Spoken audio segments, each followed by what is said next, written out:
Un ministre devant la justice, est-ce que ça fait pas tâche? Est-ce que ça fait pas tâche un ministre de la justice devant la justice? Ah bah oui, mais là, dis donc, on l'a connu plus bavard, hein, Éric Dupond-Moretti, le ministre de la Justice, pourtant connu pour son franc-parler. Il n'a pas du tout eu envie de répondre aux journalistes.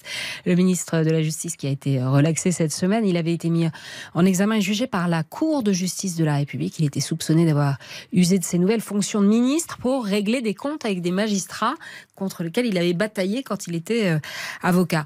Autre ministre de la Justice autre ministre inquiété par la justice, celui du Travail, Olivier Dussopt, soupçonné de favoritisme dans un marché public passé en 2009 alors qu'il était maire d'Annonay.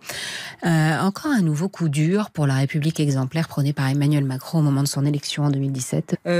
Depuis 2017, pas moins de 17 ministres, secrétaires d'État et députés macronistes ont été mis en examen ou éclaboussés par des affaires. Un chiffre élevé et préoccupant, note le quotidien espagnol El Periódico. Vous êtes d'accord avec vos confrères, Juan Rosé? Bien sûr on est d'accord. Déjà, vous regardez dans l'Espagne, on n'a pas des ministres qui sont obligés de se présenter devant le tribunal suprême. Déjà, la première anomalie, c'est votre système de la Cour de justice de la République. En Espagne, ça s'appelle le tribunal suprême et il n'y a que des magistrats qui donc vont juger les hommes politiques, les ministres, les députés, les sénateurs. Mais ce sont des magistrats. Ouais. Et que des magistrats. Il y a des magistrats, mais il y a aussi... Oui, mais il y a 3 magistrats et 12 parlementaires. En Espagne, donc, ce système très particulier n'existait pas. C'est que des magistrats qui vont juger les hommes politiques et les ministres. Déjà, effectivement, vous avez dit 10, mais en France, il y a une longue tradition.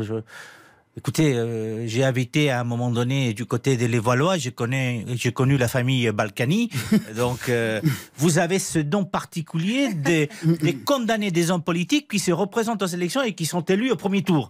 Donc, on a parlé des... Jérôme Cahuzac d'ailleurs. Jérôme Cahuzac cette semaine. Et puis donc, vous voyez, c'est très particulier. Et puis, je regarde les dernières enquêtes. On regardait une enquête ce matin où 69% des Français ont une mauvaise opinion des juges. Ouais. Mais aussi... Et des politiques, je ne vous dis pas. Mais aussi de M. Dupond-Moretti. Donc c'est ça qui est peut-être le plus dur à assumer, c'est que les Français ne croient pas à sa justice.